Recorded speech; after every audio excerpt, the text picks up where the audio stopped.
Good morning students, मैं अनिश sir. आज 10वीं क्लास के अध्याय 8 जिसका नाम त्रिकोणमिति है लेकर के उपस्थित हुआ हूँ।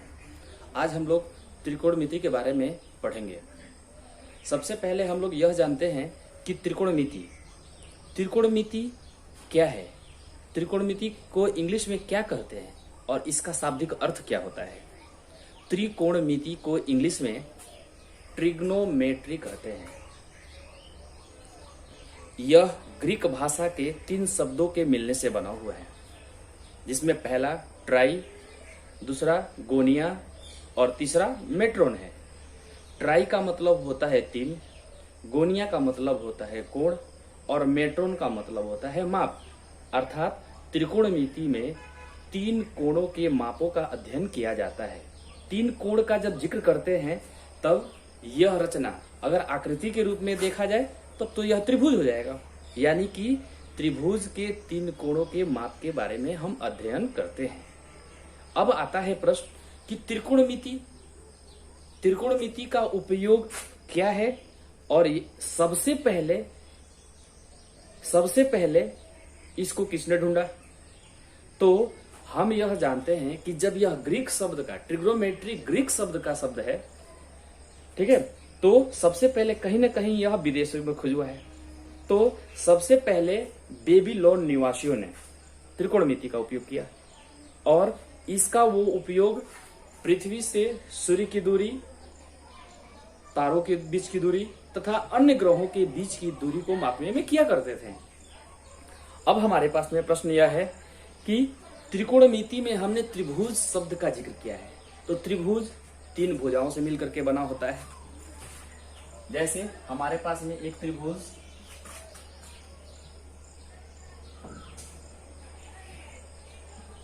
ए, बी और सी है।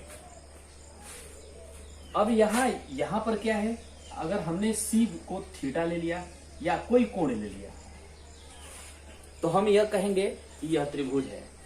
तो त्रिभुज में हम लोग देख रहे हैं कि कोण ए, कोण बी और कोण सी, 3 कोण आ रहा है।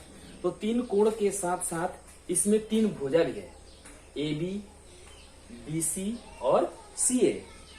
तो त्रिभुज को सिर्फ हम कोण के आधार पर नहीं छोड़ सकते हैं। त्रिभुज में कोण के साथ साथ भुजा है, अर्थात त्रिभुज के कोण और भुजा के बीच में भी संबंध स्थापित किया गया होगा। तो अब यह प्रश्न आता है कि सबसे पहले त्रिभुज की भुजा तथा कोणों के बीच में संबंध किसने स्थापित किया। तो यह हमारे ग्रीक गणितज्ञ हिपार्कस ने 140 बीसी में किया था और यहीं से हम त्रिभुज के भुजाओं तथा उनके बीच के कोणों के संबंध को हम पढ़ते हैं।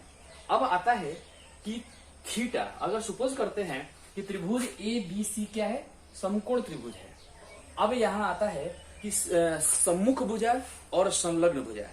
संलग्न किसको बोलते हैं, जो वैसी भुजा जो थीटा के साथ यानी कि किसी भी कोण के साथ जुड़ा हुआ है, तो वो क्या हो जाएगी, संलग्न भुजा कहेंगे। इसी को हमने त्रिकोणमिति में आधार कहा है।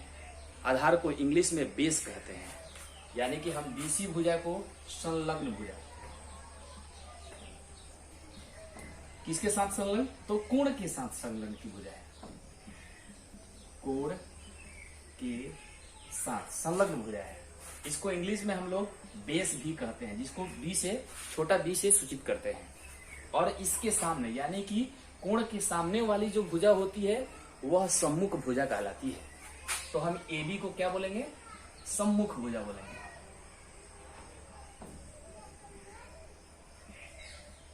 इसको कोण के सामने वाली भुजा जो है, सम्मुख भुजा को हम लोग लंब भी कहते हैं और लंब को इंग्लिश में परपेंडिकुलर बोलते हैं।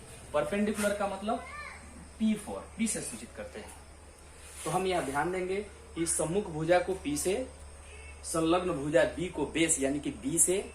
यह निर्भर करता है कि कोण के साथ छूने वाली जो भुजा है वो संलग्न भुजा होगी यानी कि बेस होगी। तो अब यह निर्भर करता है कि जो न्यून कोण है वो किस बिंदु पर है। तो जहां वो भुजा टच मतलब जो कोण जिस बिंदु पर होगी और उससे छूने वाली जो भुजा होगी वो संलग्न भुजा होगी। तो अब हम यहाँ देख रहे हैं कि जिस कोण के साथ यहाँ पर बिंदु सी के साथ दो भुजा को छू रही है, यानी कि बीसी को भी और सीए को भी, तो त्रिभुज में, समकोण त्रिभुज में जो सबसे बड़ी भुजा होती है उसको हम लोग कर्ण कहते हैं। सबसे बड़ी भुजा को क्या कहते हैं? कर्ण बोलते हैं। ठीक है, तो हम इसको कर्ण बोलेंगे। यह हमेशा जो है हमेशा बड़ी होती है, चाहे इन दोनों भुजा से। इसको इंग्लिश में हम लोग हाइपोटेनस बोलते हैं, इसको एज से सूचित करते हैं। तो अब हम यहाँ पर देखेंगे, इसका नाम लिख लेते हैं कि कर्ण को किससे संकेतबद्ध करते हैं? तो एज से। लंब को बोलते हैं पी से, और आधार यानी कि संलग्न भुजा, आधार को बोलते हैं बी से। ठीक है, ये 3 प्रकार की होगी। अब आता है क्या कि संलग्न भुजा। तो संलग्न भुजा का और भी उदाहरण हम देख सकते हैं।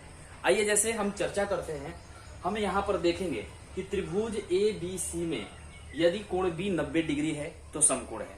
समकोण है तो जाहिर सी बात है कि दोनों भुजाएं बिंदु ए और बिंदु सी हम न्यून कोण के आधार पर ही पढ़ रहे हैं। ठीक है, तो अब हम यहाँ पर चर्चा करेंगे कि जब कोण ए और कोण सी न्यून कोण है और यदि बिंदु सी को आधार करके हम पढ़ रहे हैं, तो यानी कि बिंदु सी से एक भुजा सी ए तो कर्ण है, उसके साथ जो कोण सी के साथ दूसरी कौन सी भुजा टच कर रही है, छू रही है, तो बीसी। तो इसमें बीसी क्या है? आधार है। क्या है? आधार है। तो आइए त्रिभुज ए बी सी में, त्रिभुज ए बी सी में कर्ण, जिसको हम लोग एच से सूचित करते हैं, यह कौन सी भुजा है? तो सी है। उसके बाद में आधार, और यह भुजा जो है, आधार जो है संलग्न भुजा है। आधार को हम लोग बी फॉर बेस बोलते हैं, और यह कौन सी भुजा हो जाएगी? तो बीसी हो जाएगी। और तब जाहिर सी बात है कि जब दो भुजा का पता चल गया है तो कोण के सामने वाली जो भुजा होती है वह होती है लंब, जिसको हम लोग पी से सूचित करते हैं। तो ए बी जो है, यानी कि हम लंब लिख देंगे, लंब को पी से सूचित करते हैं, और यह भुजा हो जाएगी ए बी।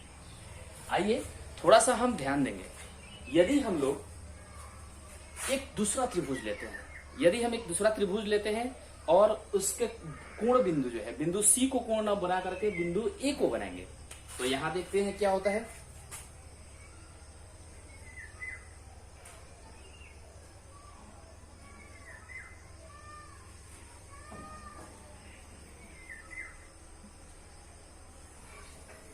हमने बिंदु सी को हमने पढ़ लिया है।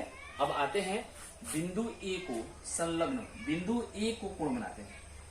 तो जाहिर सी बात है कि ये कोण बी जो है वो समकोण है, यानी कि 90 डिग्री मान है, और कोण ए और कोण सी न्यून कोण में है ना। तो न्यून कोण होने का मतलब क्या है? हमने कोण ए को संलग्न माना है, तो ये दो भुजा हम देख रहे हैं कि एक समान, एक जैसा दिखाई दे रहा है, और अगला जो है सबसे बड़ी भुजा है, यानी कि सी जो है सबसे बड़ी भुजा है, यानी कि यह क्या है? कर्ण है। तो कर्ण है मतलब एच। अब हमने पढ़ा अभी कुछ देर पहले लेक्चर में हमने दिया कि जो ए बी भुजा है, यानी कि जिस कोण के साथ बिंदु ए के साथ संलग्न होने वाली, छूने वाली भुजा, वह क्या होती है? आधार होती है।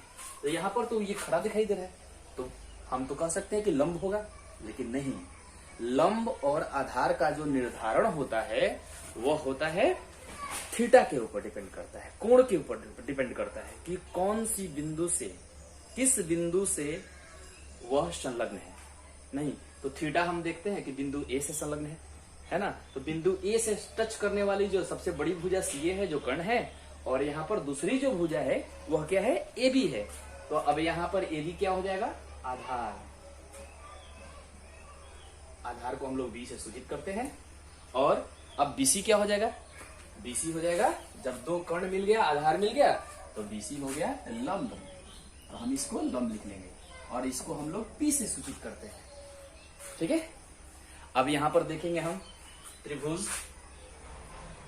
ए बी सी में त्रिभुज एबीसी में सी ए यानी कि कर्ण, कर्ण को हम लोग एच से हाइपोटेनस को एच से सूचित करते हैं, तो कर्ण तो वही रह गया। दोनों त्रिभुज तो एक ही था, सिर्फ कोण बदल गया। यानी कि बिंदु ए पर कोण, इस बार बिंदु ए पर कोण हुआ है, इससे पिछले वाले में बिंदु सी पर कोण था। तो अब बिंदु कर्ण एच जो है वो सी ए तो ठीक है वो रहा, लेकिन यहाँ पर आधार और लंब का मान क्या है, बदल गया। यानी कि जो बिंदु ए से सटी हुई जो भुजा है यानी कि ए बी, वह क्या है, आधार है। तो आधार को बी से सूचित करते हैं, तो यह हो गया ए बी। और लंब, लंब जो है इसको पी से सूचित करते हैं, तो अब लंब हो गया यहाँ पर बी सी। ओके, यहां हमने इस चीज को देखा। हम जो है इस त्रिभुज के आधार पर लंब, आधार और कर्ण ज्ञात करना सीख लिए।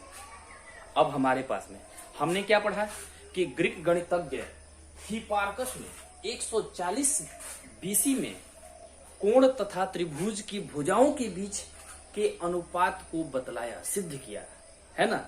तो आइए हम लोग देखते हैं कि त्रिभुज में कौन कौन से अनुपात हैं। तो हम लोग सीधा आते हैं कि हिपार्कस ने भाई कौन कौन से अनुपात को दर्शाया, है ना, इसके ऊपर चर्चा करेंगे।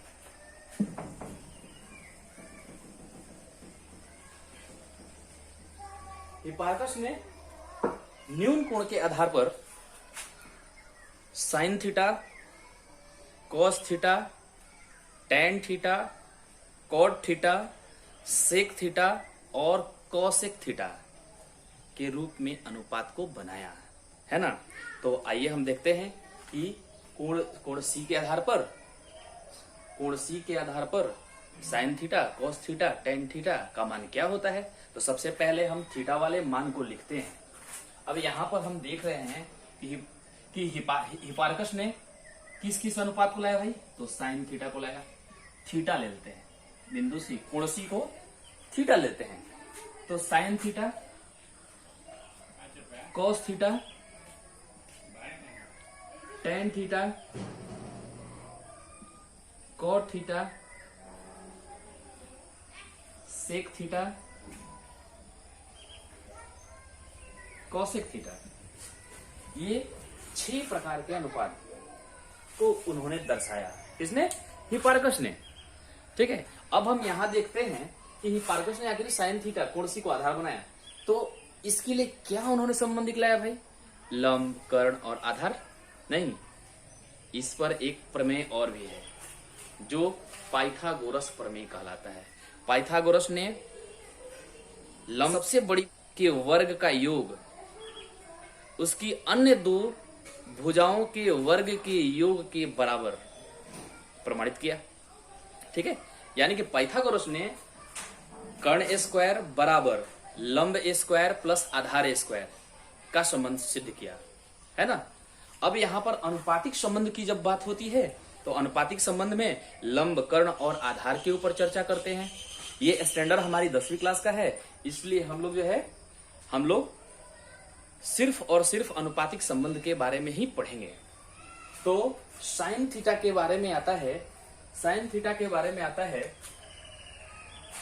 क्या होता है भाई, साइन थीटा यानी कि लंब बटा में कर्ण। लंब को हम लोग पी से सूचित करते हैं और कर्ण को एच से सूचित करते हैं। अब आता है कॉस थीटा, तो कॉस थीटा को किससे सूचित करते हैं, आधार को बी से सूचित करते हैं और ये कर्ण एच से। अब टेन थीटा के बारे में जब चर्चा करते हैं तो टेन थीटा का मतलब होता है लंब, तो लंब को पी से सूचित करते हैं और आधार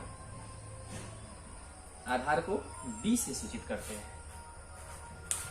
लंब बटा कर्ण, आधार बटा कर्ण और लंब बटा में आधार। जब हम इन 3 चीजों को याद कर लेते हैं तो हमारे पास में एक और संबंध है, यानी कि व्युत्क्रम का उल्टा होने का संबंध।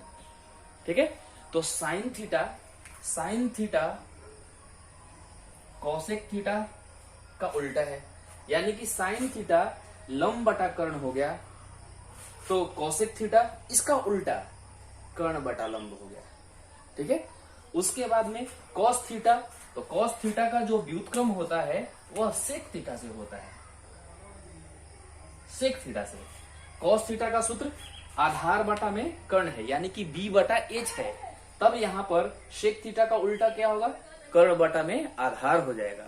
और जस्ट वैसे ही tan और कॉट का भी संबंध है, तो tan थीटा का सूत्र जो है लंब बटा में आधार है, यानी कि p बाई b है, तो कॉट थीटा का संबंध क्या होगा, आधार बटा में लंब होगा, यानी कि b बटा p होगा। ओके, चलिए ठीक है, तो आइए हम एक छोटे से फॉर्मूला के थ्रू इसको हम लोग पढ़ लेते हैं, जो हम आसानी से याद रख सकते हैं। आइए कैसे पढ़ते हैं इसको, तो हम लोग देखते हैं p b p बटा h h b, p b p बटा h h b। इसका मतलब क्या होता है, इसको याद करने का हम और एक भी टेक्निक डेवलप कर सकते हैं, जैसे P for Pandit, B for Badri Prasad, B for Badri और P for Prasad, P for Pandit, B for Badri और P for Prasad, H for her और B फॉर बोले। यानी कि हम कह सकते हैं कि पंडित बद्री प्रसाद हर हर बोले। कैसे, पंडित बद्री प्रसाद हर हर बोले, नहीं तो हम इसके थ्रू हम इसको याद कर सकते हैं। यानी कि अब आइए देखते हैं, तो किसके साथ कौन सा सेट करेगा, तो हम जानते हैं कि पहले वाला जो है, पहला तीन जो है साइन कॉस और टेन है, और जस्ट उसका उल्टा कॉट सेक और कॉसेक है। तो हम यहाँ पर चर्चा करने जा रहे हैं कि P बटा H, पहला ये रिलेशन P बटा, P का मतलब लंब और H का मतलब कर्ण, और यह होता है साहब साइन थीटा, साइन थीटा का सूत्र, इसका साइन थीटा का होता है। Very good. अब इसके बाद में आता है क्या, P बटा B, P बटा, यहां देख रहे हैं कि P बटा H, B बटा H और P बटा B है, तो P बटा H, P बटा जो है H जो है वह किसका रिलेशन है, तो साइन थीटा का संबंध है, तो हमने साइन थीटा लिख दिया। अब इसके बाद में बीच वाला जो है वो B बटा H है, तो यह है कॉस थीटा का, और P बटा B तो यह है टेन थीटा का। तो हम यहाँ पर देख रहे हैं कि ऊपर का जो लगातार तीन है वह क्या है, साइन थीटा। साइन थीटा का मतलब P बटा H, तो P का मतलब होता है लंब और H का मतलब होता है कर्ण, यानी कि साइन थीटा बराबर लंब बटा में कर्ण। ओके, उसके बाद में कॉस थीटा, कॉस थीटा का मतलब होता है आधार बटा कर्ण, यानी कि B बटा H। उसके बाद में टेन थीटा, टेन थीटा का मतलब क्या होता है, लंब बटा आधार, यानी कि P बटा B। स्टूडेंट्स, हम लोग आज इस रिलेशन को समझें, यानी कि अनुपातिक संबंध को समझें। यूं कहें तो त्रिभुज के तीनों भुजाओं के बीच के अनुपात को हमने समझा। ठीक है, तो साइन थीटा, अब जरा सोचिए कि हमने अभी तुरंत कुछ पहले बताया कि साइन का उल्टा कौन होता है भाई, तो कॉसेक, साइन का उल्टा कॉसेक। तो साइन के नीचे हमने क्या किया, कॉसेक को लिख दिया, तो यहां पर ये कॉसेक थीटा। ठीक है, कॉस का उल्टा सेक थीटा, कॉस का उल्टा सेक थीटा, और टेन का उल्टा cot theta. Okay, cos cosec theta बराबर H बटा P, यानी कि कर्ण बटा लंब। सेक थीटा, सेक थीटा का मतलब होता है आधार, कर्ण बटा आधार, और कॉट थीटा यानी कि टेन का उल्टा, यानी कि आधार बटा में लंब। तो हम यहां से एक अनुपातिक संबंध को ज्ञात करेंगे, जो यह है।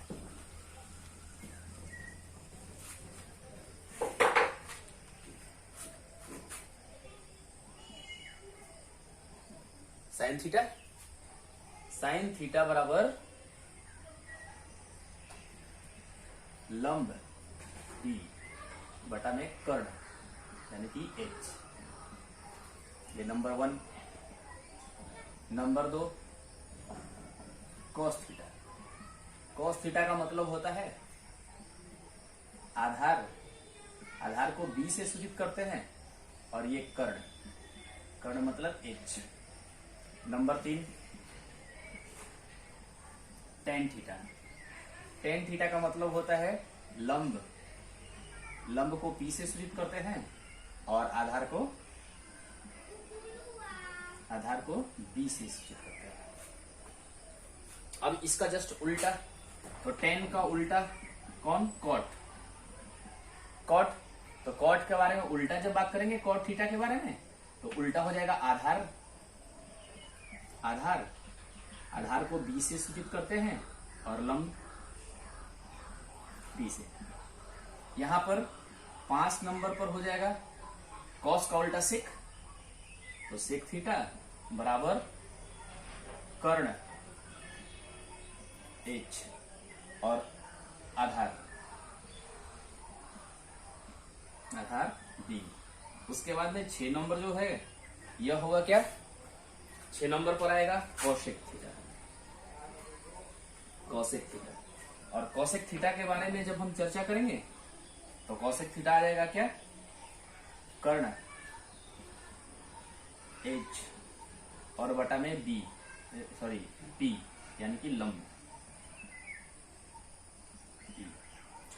यह जो है हमारा भुजाओं, तीनों भुजाओं का कोण के साथ अनुपातिक संबंध है। ठीक है, जो साइन, कॉस, टेन, कॉट, सेक और कौशिक के रूप में है। अब आता है, इसको किसने किया भाई? तो हिप्पारकस ने किया। कब किया भाई? तो 140 बीसी। बीसी का मतलब होता है ईसवी पूर्व में किया। ठीक है, और ये ग्रीस गणितज्ञ है। ठीक है।